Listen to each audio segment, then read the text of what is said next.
Hi guys, how are you doing? In this video, I'm going to talk about how I built my own personal website from scratch. I am somebody who really doesn't like asking for help, or I actually will look for 1,000 ways for something to work before I pay somebody to do it. I don't know if it's in my frugal upbringing or it's in my nature. I just don't know. I'd rather just do something. I always have an issue with delegating. I know that's a problem. We should always delegate so that we leave time to do other tasks, but for me, I just like to be self-sufficient. I also don't like really asking people for help a lot. But I'm going to tell you how I created my own website. Just know that I have had a personal blog for many years, so I definitely know how WordPress works. So that was an advantage for me. If you don't know how WordPress works, this might be, it's a disclaimer, this might be a bit hectic for you, but WordPress is very easy. You will learn as you do. I'm also somebody who really loves to learn things as I go. I'm not the type of person to watch a tutorial from top to bottom and then I'll go do the thing. I'd rather like get stuck somewhere, Google, okay, how do you install this plugin, or get stuck where, okay, how do you do this? So I'm always that sort of a person. Those are disclaimers that I need you to know before this video. I wouldn't say that I am the biggest tech savvy person, but I know my way around tech and computers and all that. So this also gave me a good edge. But let me tell you, most of the things I googled. When in doubt, Google. Anyway, I've always wanted to have a personal blog. I've always wanted to have a personal website, and even in this video that I did, or my previous video, you will see that I was talking about how people, freelancers and creatives, need a personal website. So towards the beginning of last year, I felt like it's about time I have my own personal website. LinkedIn and online portfolios are not doing a lot for me. My PDF CV is also not doing a lot for me. No matter how I try to make it look nice, it's still in the same old format. So I felt like there has to be another way, and I discovered about how creatives and freelancers use their own personal website to link different things there and to also showcase their work. And I felt like this was the best thing for me. Enough rambling, let's get started. The first thing that you're going to need is a domain name, or a domain. Domain is going to be the address or the link that you send people to go to your website. For me, I wanted the domain name Artisfire, and I bought it on a site called name.com. Took a while to brainstorm on this name, so make sure before even you have your own personal website, decide, do you want it to be under a business name or do you want it to be your full name? There was a possibility of me having a jeanwandimi.com or a jeanwandimi.co.ke, but I felt that artisfire.com, because it's linked with some of the work that I do with digital marketing, would have been a better option. It's still my online portfolio. So one point to note is that you need a name, and it doesn't even have to be your personal like name.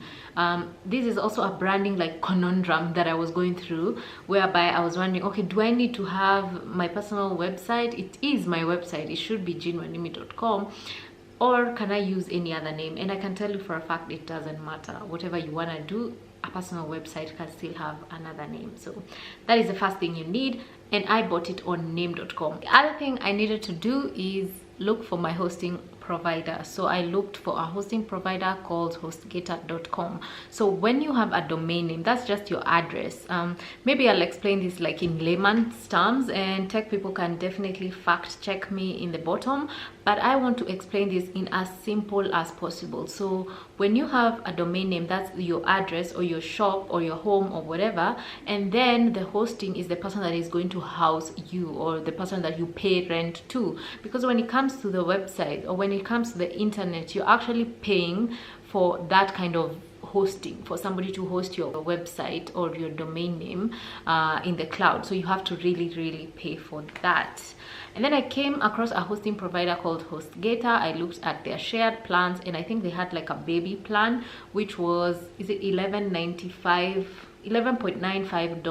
per month. So that's the plan that I'm usually on. I think it's called the baby plan or the shared plan, I'm not so sure, but it's in the middle plan. So it's not the very expensive one or the very like affordable one, but it's the middle one. So the hosting provider that you did, I mean, the kind of different hosting providers have different rates. So there's so many. There's GoDaddy, there's Squarespace, there is Wix. Wix is also a platform. Squarespace are also platforms. There's so many, and I'll even list them here so that you can see the different types of hosting providers. There's Bluehost, SasaHost. There's so many, even local ones. Yeah, but I I've always had a good experience with HostGator. Yes, their support might take a while and you have to request for a ticket or do all that ticketing online systems and wait for a few minutes before you speak to representatives, but most of their representatives end up helping me a lot. So for example, I like to pay like for the annual subscription, or I pay per month or per 3 months. So it's up to you to decide on what kind of way that you want to pay. So what I had to do is, for me to move my domain name to my hosting name, this might be a bit complicated. I had to change the name servers from my domain name, who was name.com, to HostGator. However, there are some platforms where you can actually buy the domain name and pay for hosting on the same platform. So I believe even HostGator had such a provision, but I decided to just buy things separately because I loved name.com for domains and I also loved HostGator. But it's all up to you. There's so many things. It's just like clothes, you know, you can go to downtown, buy your clothes, you can buy in uptown in the shops, in the boutiques, you can buy on Instagram shops, you can buy on the side of the road. It's up to you to decide, okay, what do you want? So there's no difference with which hosting provider you decide or which company you decide, but I believe that you can always do your due diligence and search and decide, okay, I want HostGator or I want this and this company. So when I did that, they gave me logins to something called my cPanel logins, and the cPanel is like the back end of your website, and those logins are very, very important. There's so many things I never understand about my cPanel logins. I'm sure if your website is very like technical, mine was just a simple WordPress site. So if yours is very technical, you might need to have like a web developer explain or do all those things for you. Mine was very simple. So on the cPanel part, there is a part for download WordPress. They'll give you a part to download like the free WordPress kind of application where you'll host your content now. So you can say install WordPress. There's a place like on cPanel that you'll click. In fact, let me include a screenshot here. So you can definitely like install WordPress and now start uploading your content. I found that WordPress was the easiest, very easy kind of content management platform, if you should call it that.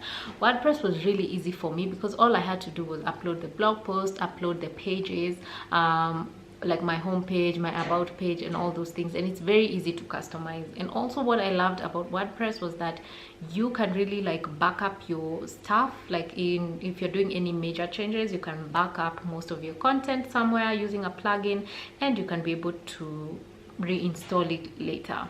So after I installed WordPress, I also had to buy something they call a premium theme. So in WordPress, sometimes they do give you, like on the back end, they do give you different kind of WordPress themes, like 2019, 2020. There's so many themes that are not custom. They're just free themes that WordPress has given you. But I find like these things are very restrictive.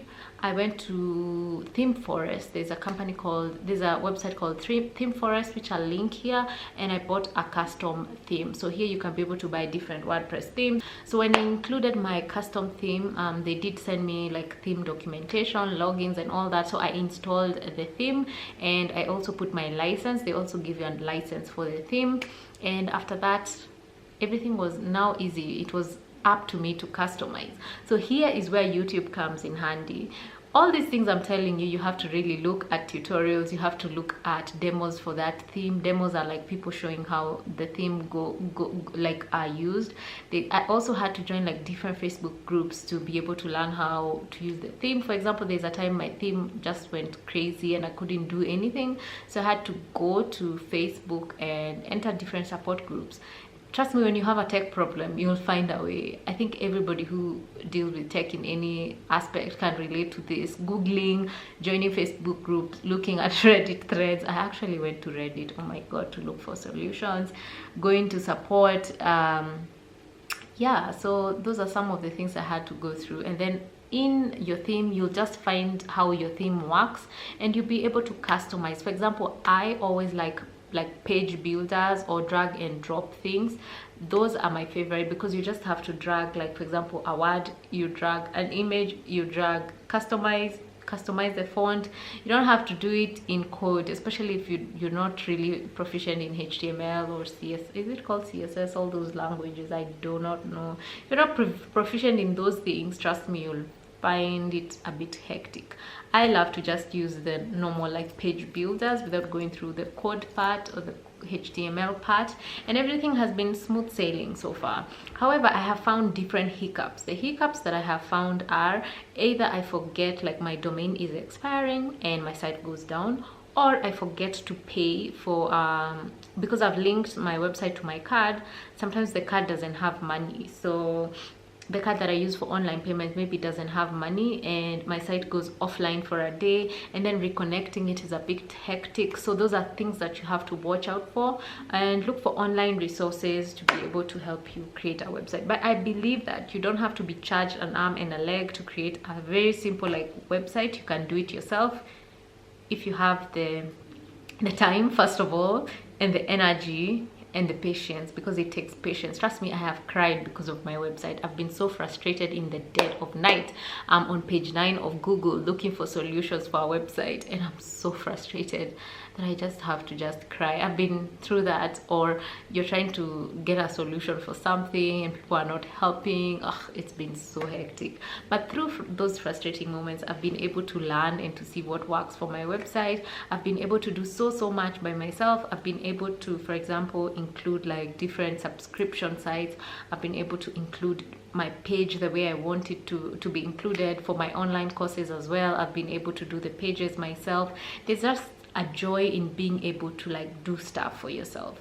However, I always believe also in the power of delegation. It's something that I said that I'm trying to learn, because if you can pay somebody to do that for you, it can shorten your time and you don't have the time to learn, then by all means do it. But for those people who want to power through, those are the main processes. So domain name, no, brainstorming on a name, domain name, hosting, then WordPress or whichever platform that you want to use, then theme, then now customizing how you want the pages to look like, then now paying for the domain name. That's just the process. But yeah, that's how I created my own personal website. I'll link it here if you want to see how it looks like.